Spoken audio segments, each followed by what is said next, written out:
ത്രിയേക ദൈവതിരുനാമത്തിന് മഹത്വം ഉണ്ടാകട്ടെ. എത്രയും സ്നേഹ ബഹുമാനമുള്ള വിശ്വാസ സമൂഹമേ, നോമ്പ് പിടിച്ചിട്ട് 40 ദിവസം പിന്നിടുകയാണ്. 40ാം വെള്ളിയാഴ്ചയാണ് ഇന്ന്.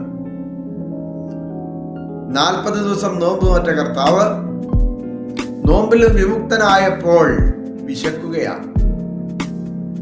നോമ്പ് നോക്കുമ്പോൾ വിശപ്പിന്റെ അനുഭവം ഉണ്ടാകില്ല. കാരണം നോമ്പ് നോക്കുന്ന മനുഷ്യൻ പ്രാർത്ഥനയിലാണ്, വേദവായനയിലാണ്, ആരാധനയിലാണ്.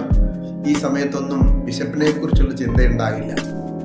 പക്ഷേ നോമ്പ് തീരുന്ന അവസരം എവിടെ നിന്നറിയില്ല, വിശപ്പ് കയറി വരും.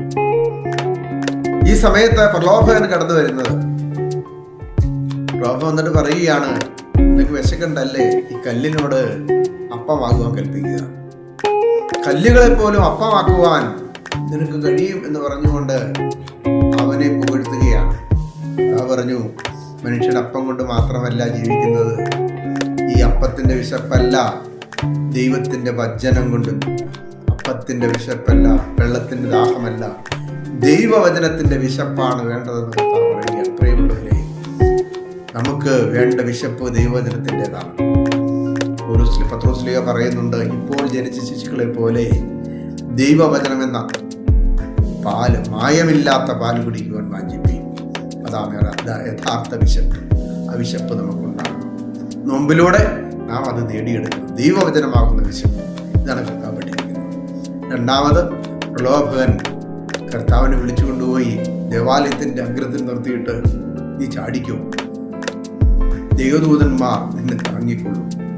അത് 91-ാം സങ്കീർത്തനത്തിൽ പറയുന്നുണ്ട്, നിന്റെ കാല് കല്ലിനോട് തട്ടാതിരിക്കുവാൻ ദൂതന്മാർ നിന്നെ താങ്ങി. ദൈവവചനം എടുത്തുകൊണ്ടാണ് പിശാച് കർത്താവിനെ പരീക്ഷിക്കുന്നത്. ദൈവവചനം ഏറ്റവും കൂടുതൽ അറിയാവുന്നതും പിശാചിനാണ്. നീ ദൈവം ഉണ്ടെന്ന് വിശ്വസിക്കുന്നുവോ? കൊള്ളാം. പിശാചുകളും അങ്ങനെ വിശ്വസിക്കുകയും വിറയ്ക്കുകയും ചെയ്യുന്നു. ദൈവം ഉണ്ടെന്ന് വിശ്വസിക്കുന്നതിലല്ല, വിശ്വാസം പ്രവൃത്തിയിലൂടെ കാണിച്ചു കൊടുക്കുന്നതിലാണ് യഥാർത്ഥത്തിൽ നാം യഥാർത്ഥ വിശ്വാസികളായി മാറുന്നു. പ്രവൃത്തിയിലൂടെയാണ് വിശ്വാസം തെളിയിക്കപ്പെടേണ്ടത്.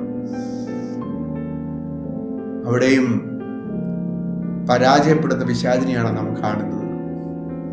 കർത്താവ് അവനെ അവിടുന്ന് പായിക്കുകയാണ്. വീണ്ടും പിശാച് അവനെ കൊണ്ടുപോയി പട്ടണത്തിന്റെ സകല മഹത്വവും കാണിച്ചു കൊടുക്കുകയാണ്. സകല മഹത്വം, ഈ ലോകത്തിന്റെ സകല മഹത്വവും ഇത് എൻ്റെ കയ്യിൽ ഭരമേൽപ്പിക്കപ്പെട്ടിരിക്കുന്നു. ആദാം തന്ന കടച്ചീട്ട് എന്നിലുണ്ട്, ഇത് നിനക്ക് ഞാൻ തരാം, സകല മഹത്വങ്ങളും തരാം. പ്രിയമുള്ളവരെ, ഉപവാസം കഴിയുമ്പോൾ കുറച്ച് ആത്മ്യം നിറവിലെത്തിച്ചേർന്നുള്ള ബോധ്യം നമുക്കുണ്ടാകുമ്പോൾ പ്രലോഭൻ വന്ന സകല മഹത്വങ്ങളും നമ്മുടെ മുമ്പിൽ വിളമ്പും, നമ്മളെ പുകഴ്ത്തും. നമുക്ക് സകലവിധ ഐശ്വര്യങ്ങളും ഉണ്ടാകുമെന്നെല്ലാം പറഞ്ഞ് നമ്മളെ വലിയ പ്രലോഭനങ്ങളിലേക്ക് വഴി നടത്തും. പക്ഷേ അവിടെ പതറിപ്പോകരുത്, സമചിത്തതയോടെ നേരിടണം. കർത്താവ് പിശാചേ, നീ എന്നെ വിട്ടുപോ എന്ന് പറയുക. പൈശാചികനെ ദൂരത്താക്കുന്ന കർത്താവിന്, നിന്റെ ദൈവമായ കർത്താവിനെ മാത്രമേ ആരാധിക്കാവൂ. അല്ലാതെ നീ തരുന്ന സമ്പത്തിനെയല്ല, നീ തരുന്ന മഹത്വങ്ങളെയല്ല, നീ തരുന്ന അംഗീകാരത്തെയല്ല. എനിക്ക് വേണ്ടത് എന്റെ ദൈവമായ കർത്താവിനെയാണ് എന്ന് പറയാൻ നമുക്ക് സാധിക്കണം.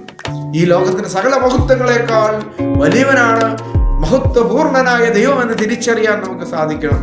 എങ്കിലേ നോമ്പിൽ വിജയം പ്രാപിക്കാൻ സാധിക്കും. ഈ കർഷാനുഭവ നാളുകളിൽ നമുക്ക് തിരിച്ചറിയാൻ സാധിക്കട്ടെ. ദൈവമായ കർത്താവേ, നിന്റെ തിരുവചനം ആത്മാർത്ഥതയോടെ വായിക്കുവാൻ, പഠിക്കുവാൻ ഞങ്ങളെ പഠിപ്പിക്കണമേ. നാഥ, നിന്നെ മഹത്വമുള്ളവനായി ദർശിക്കുവാൻ ഞങ്ങളെ സഹായിക്കണമേ. ദൈവമേ, നീ സകലത്തിനും മതിയാവനെന്ന് തിരിച്ചറിഞ്ഞുകൊണ്ട് നിന്റെ തിരുവചനം പഠിക്കുവാൻ, അത് പ്രവൃത്തിയിലൂടെ കാണിച്ചു കൊടുക്കുവാൻ ഞങ്ങളെ സഹായിക്കണമേ. ഞങ്ങളെ നാളെ നിനക്ക് നിന്റെ പിതാവിൻ പരിശുദ്ധാത്മാവിനും സ്തുതിയും സ്തോത്രവും സമർപ്പിക്കുവാനായിട്ട് തന്നെ. ആമേൻ.